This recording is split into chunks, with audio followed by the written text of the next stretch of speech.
నాకు తెలిసి ప్రతి ఇంట్లో విని ఉంటుంది అది గర్భసంచి రిమూవల్ అనేది ఏదైతే ఉందో గర్భసంచి తీయించేసుకుందాం అని అట్లా అంత కామన్ అయిపోయిందా ఈ మధ్యలో అనేది. సో ఉమెన్లో best of law talks full పాడ్కాస్ట్లో నుంచి బెస్ట్ పార్ట్స్ అన్నీ ఇక్కడ అవైలబుల్ ఉంటాయి. Do watch it. జనరల్గా నాకు తెలిసి ప్రతి ఇంట్లో విని ఉంటుంది అది గర్భసంచి రిమూవల్ అనేది ఏదైతే ఉందో గర్భసంచి తీయించేసుకుందాం అని అట్లా. సో అసలు ఫస్ట్ ఆఫ్ ఆల్ నాకు మా ఇంట్లో విన్నప్పుడు మా పెద్దవాళ్ళకి విన్నప్పుడు అడగలేకపోయా ఎందుకు ఏంటి అని. అది పెద్ద ప్రొసీజర్ లేకపోతే ఇబ్బంది అవుతుంది అన్నీ తెలుసు, కానీ we had few boundaries. So నేను అడగలేకపోయినా కాబట్టి మిమ్మల్ని అడుగుతున్నా, అసలు ఫస్ట్ ఆఫ్ ఆల్ అది ఎందుకు అట్లాంటి సిచ్యువేషన్ వస్తుంది అండ్ అంత కామన్ అయిపోయిందా ఈ మధ్యలో అనేది. సో ఉమెన్లో uterus related problems, fibroids, adenomyosis అంటారు. ఫైబ్రాయిడ్స్ ఏమో కంతులు, గడ్డలు యూట్రస్లో. ఎడినోమయోసిస్ ఏమో ఈ గర్భసంచి లోపట పొర ఏదైతే ఉంటుందో గర్భసంచి లోపలికి వెళ్ళిపోతుంది. సో దానివల్ల గర్భసంచి సైజ్ పెరుగుతూ ఉంటుంది. ఇది రెండోది. ఎండోమెట్రియోసిస్, సివియర్గా బ్లీడింగ్ బయట ఎంత అవుతుందో లోపల కూడా అంతే అవుతుంది, ఓవరీలో, వెనకాల, ముందు. ఇది అలాగే కొన్ని క్యాన్సర్స్. అలాగే మనకి ఈ అన్ఎక్స్ప్లెయిన్డ్ బ్లీడింగ్ ప్రాబ్లమ్స్, వాళ్ళ బ్లడ్ కోయాగులేషన్ ప్రాబ్లమ్స్ ఉండొచ్చు, లేకపోతే థిక్ లైనింగ్స్ ఉండొచ్చు, అక్కడ క్యాన్సర్ ఉండొచ్చు.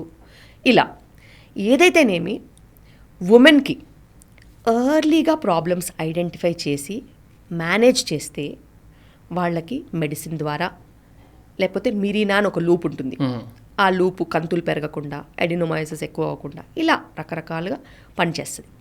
చాలాసార్లు డెలివరీ అయిన వెంటనే మిరీనా వేసేస్తారు బయట కంట్రీస్లో, ఎందుకంటే అసలు ఆ ప్రాబ్లమ్స్ ఏ రావద్దు. మన దగ్గర ఆ లూప్ వేయించుకోమంటే అసలు టార్చర్. ఇంకా ఊర్లో ఉన్న అనుమానాలన్నీ వాళ్ళ మీదకే ఉంటుంది, వాళ్ళని బాగుపడనీయకుండా ఆపేస్తారు. ఇదవుతుంది, అదవుతుంది, ఇదవుతుంది, అదవుతుంది, ఎన్నో అవుతాయి అంటారు. ఇంటి బయటికి వెళ్తే యాక్సిడెంట్ అయ్యి అప్పటిదప్పుడు చచ్చిపోయేటోళ్ళు చాలామంది ఉన్నారు. మరి అట్లాంటప్పుడు ఇంట్లో కూడా ఉండొద్దు, గ్యాస్ కూడా ఆన్ చేయొద్దు, గ్యాస్ సిలిండర్ కూడా పేలిపోతుంది. ఇట్లాంటి దాంట్లో చాలాసార్లు చిన్న ప్రాబ్లమ్స్ ఉన్నప్పుడు వాళ్ళు హీల్ చేసుకోరు, ప్రాబ్లమ్ సాల్వ్ చేసుకోరు, లైఫ్ స్టైల్ మార్చుకోరు. బికాస్ వాళ్ళంతా విషియస్ సైకిల్లో ఉంటారు. ఎంతసేపు పొద్దున్న లేవాలి, బాక్సులు కట్టాలి, పిల్లలు చూసుకోవాలి, గబగబా ఇంటి పని అంతా చేసుకోవాలి, దాని తర్వాత ఇంకా వేరే ఏమన్నా ఉంటే వంటలు గింటలు చేసుకోవాలి, రాత్రి మళ్ళీ రాగానే ఫుడ్ పెట్టాలి, లేట్గా మిగిలింది తినాలి, పండాలి. ఇదే రోజు చేసే పని. ఇంత సైకిల్లో వాళ్ళు ఆరోగ్యం గురించి ఆలోచించేది ఎప్పుడు, డాక్టర్ దగ్గరికి వెళ్ళేది ఎప్పుడు, ప్రాబ్లం ఎక్కువ కాకముందు ట్రీట్మెంట్ తీసుకునేది ఎప్పుడు, ప్రివెన్షన్ తీసుకునేది ఎప్పుడు, అసలు ఇవన్నీ ఏమి ఉండవు డిక్షనరీలో. అసలు వేస్ట్. ఎడ్యుకేటెడ్ రిచ్ పీపుల్ కూడా దేర్ ప్రయారిటీస్ ఆర్ డిఫరెంట్. అలాంటప్పుడు ప్రాబ్లం ముదురుతుంది. ముదిరినప్పుడు ఇలాంటి minimal invasive procedures like cleaning చేయడము, లేకపోతే మిరీనా వేయడము, లేకపోతే ఓన్లీ ఫైబ్రాయిడ్స్ తీయడము, ఇలాంటివి అందరికీ పని చేయకపోతుండొచ్చు. అలాంటప్పుడు ఈ గర్భసంచి రిమూవల్ అనేది చేయాల్సిన పరిస్థితి వస్తుంది. చిన్న ఏజ్ ఉన్న వాళ్ళకి గర్భసంచి ఒక్కటే రిమూవ్ చేస్తాము, ఏజ్ ఎక్కువ ఉన్న వాళ్ళకి ఓవరీస్ కూడా రిమూవ్ చేస్తాము. ఈ ప్రొసీజరు కొన్ని సంవత్సరాల ముందు, ఒక 15-20 ఇయర్స్ ముందు మనం ఓపెన్ మెథడ్లో చేసేవాళ్ళం. అంటే సుమారుగా ఒక 6-7 సెంటీమీటర్స్ ఇన్సిషన్ ఇచ్చి యూట్రస్ తీసేవాళ్ళం. కానీ లాస్ట్ 15-20 ఇయర్స్గా లాప్రోస్కోపిక్ సర్జరీలోనే మనం యూట్రస్ రిమూవల్ చేస్తున్నాం. 5 మిల్లీమీటర్వి 2 ఇన్సిషన్స్, 10 మిల్లీమీటర్ ఒక కెమెరా ఇన్సిషన్, అప్పుడప్పుడు కెమెరా 5 మిల్లీమీటర్ ఇన్సిషన్లోనే చేసి 1.5 అవర్ సర్జరీలో చేసేసి అనస్థీషియా అండర్ నెక్స్ట్ డేనే నడిపించేసి మెట్లు ఎక్కించి దింపించేసి ఇంటికి పంపించేస్తున్నాం. అంటే ఇంత సింపుల్ ప్రొసీజర్కి వాళ్ళు అంత సఫరింగ్ అసలు బ్యాలెన్సే అవ్వదు.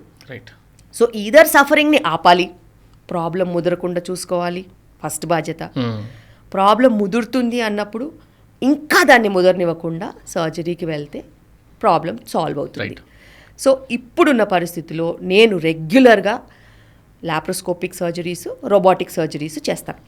ఇప్పుడు రోబోటిక్ సర్జరీలో ఏంటిది, డిఫికల్ట్ కేసెస్, ఈ ఎండోమెట్రియోసిస్, పెద్ద పెద్ద కంతులు, ఏవైతే ఓపెన్ సర్జరీ తప్పితే ఇంకా చెయ్యలేము అని అనుకున్న కేసెస్ని రోబోటిక్ సర్జరీ ద్వారా చేయగలుగుతున్నాం. ఎందుకంటే లాప్రోస్కోపిక్ ఇన్స్ట్రుమెంట్స్ ఇట్లా స్ట్రైట్గా ఉంటాయి, ఇంతే, సిజర్, కట్, షేప్ అట్లా. రోబోటిక్ది అట్లా కాదు. రోబోటిక్ ఇన్స్ట్రుమెంట్స్ ఫుల్గా తిరుగుతాయి, కార్నర్ కూడా వెళ్తాయి, పైకి కిందికి 30 degrees వెళ్ళి ఎక్కడ ఏ ప్రాబ్లం ఉన్నా ఐడెంటిఫై చేసి కొంచెం టైం ఎక్కువ పట్టినప్పటికీను క్లియరెన్స్ అనేది చాలా బాగా వస్తుంది. క్యాన్సర్ కేసెస్ కూడా చాలా మంచి క్లియరెన్స్ వస్తుంది. అండ్ అలాగా మనం సాల్వ్ చేసిన వాళ్ళు అమ్మయ్యా అనుకుంటారు. అంటే ఇన్నేళ్ళు నేను ఎందుకు సఫర్ అయ్యాను అని బాధపడతారు ఒక నెల రోజుల్లోనే. అసలు ఏముంది, ఇంటికి వెళ్ళి వండుకుని తిన్నానంటే పైనుంచి కింద వరకు చూస్తారు. మా అమ్మ 2 నెలలు రెస్ట్ తీసుకోమనిందంటే మీ అమ్మ చెప్పింది అబద్ధం. మీ అమ్మ చెప్పింది అప్పటి ప్రొసీజర్స్.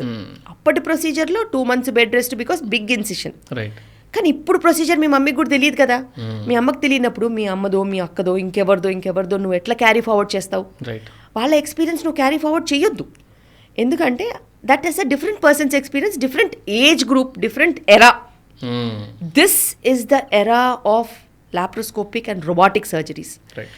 ఈ రొబాటిక్ సర్జరీస్తో, లాప్రోస్కోపిక్ సర్జరీస్తో ఎంత ప్రిసిషన్ ఉంటుందంటే నెక్స్ట్ డే మార్నింగ్ రౌండ్స్కి వెళ్తే ఒక 70-80 years వాళ్ళు ఉంటారు కదా, క్యాన్సర్ సర్జరీస్ కోసం వస్తారు కదా, Right. వాళ్ళైతే గొడవ, నువ్వు నాకు ఆపరేషన్ చేయలే, నాకు నొప్పి లేదు, నువ్వు బిల్లు ఎట్లా ఇస్తావు? సో లేదండి చేశానండి అంతా మంచిగా అయిపోయిందంటే, లేదు నాకు ఇక్కడ కొంచెం గొంతు నొప్పి వస్తున్నది, ఆ గొట్ట మీద వేసినారు కదా అంత తప్పితే ఏం నొప్పి లేదు, నేను బిల్లు కట్ట అంటారు. సో వాళ్ళు కూడా వచ్చే ముందు ఏమనుకుంటారు, చాలా నొప్పి ఉంటుందని, ఇంకా నాకు ఏజ్ అయిపోయింది, ఇంకా నేను ఏం బతుకుతా, నాకెందుకు ఆపరేషన్ అని వాళ్ళు అలా అనుకుంటారు. వాళ్ళ పేరెంట్స్ వాళ్ళ పిల్లలతో కూడా అలాగే ఎక్స్ప్రెస్ చేస్తారు. వాళ్ళ పిల్లలు కూడా మా దగ్గరికి ఇలా అంటుంది మా గ్రాండ్ మదర్ అని చెప్పి తీసుకొస్తారు. సో వాళ్ళకు కూడా ఆ ట్రాన్స్ఫర్మేషన్ తెలిసిపోయింది. కానీ వీళ్ళందరూ చేయించుకొని వెళ్ళి సీరియస్గా ఉన్న వాళ్ళకి చెప్పాలి అని మనం అనుకుంటాం. రైట్. కానీ ఇంకా పాత కాలందే నడుస్తుంది. ఉమెన్ సైలెంట్గా సఫర్ అవుతున్నారు, ప్రాబ్లమ్స్ని ఇంక్రీజ్ చేసుకుంటారు. 10 centimeters, 15 centimeters ఫైబ్రాయిడ్స్, 3-4 ఫైబ్రాయిడ్స్. అంటే ఆ రోజు పొద్దున్నే 6 o'clock నేను ఆ సర్జరీ చేస్తే ఇంకా చెయ్యి లేవదు అన్నట్టు, అంత టైం, అంత ఆ చిన్న హోల్లోంచి చేయాలంటే మరి అంత కష్టం అవుతుంది. వాళ్ళు అంత ముదిరేంత వరకు ఎందుకు వెయిట్ చేస్తారనేది ఇండియన్ ఉమెన్ అర్థం కాని విషయం.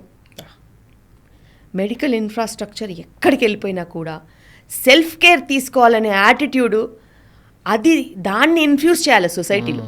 రైట్. ఎప్పుడైనా అది ఇన్ఫ్యూజ్ అయితేనే రేపు ఒక తల్లికి వాల్యూ, ఒక మదర్కి నిజంగానే అది ఒక ఊరట. Right. At least next generation kids అన్నా రెస్పాన్సిబుల్గా ఫీల్ అయ్యి యాన్యువల్ హెల్త్ చెకప్స్కి వాళ్ళ కంపెనీస్ వాళ్ళు ఎలా చేయించుకుంటున్నారో వాళ్ళ పేరెంట్స్కి కూడా యాన్యువల్ చెకప్స్ చేయించి ఏదైనా ప్రాబ్లం ఉంటే అడ్రస్ చేయడం వాళ్ళ బాధ్యత. అండ్ అది చాలా చాలా important. Right. Thanks for watching the clip. Full podcast చూద్దాం అనుకుంటే వాచ్ ఇట్ హియర్.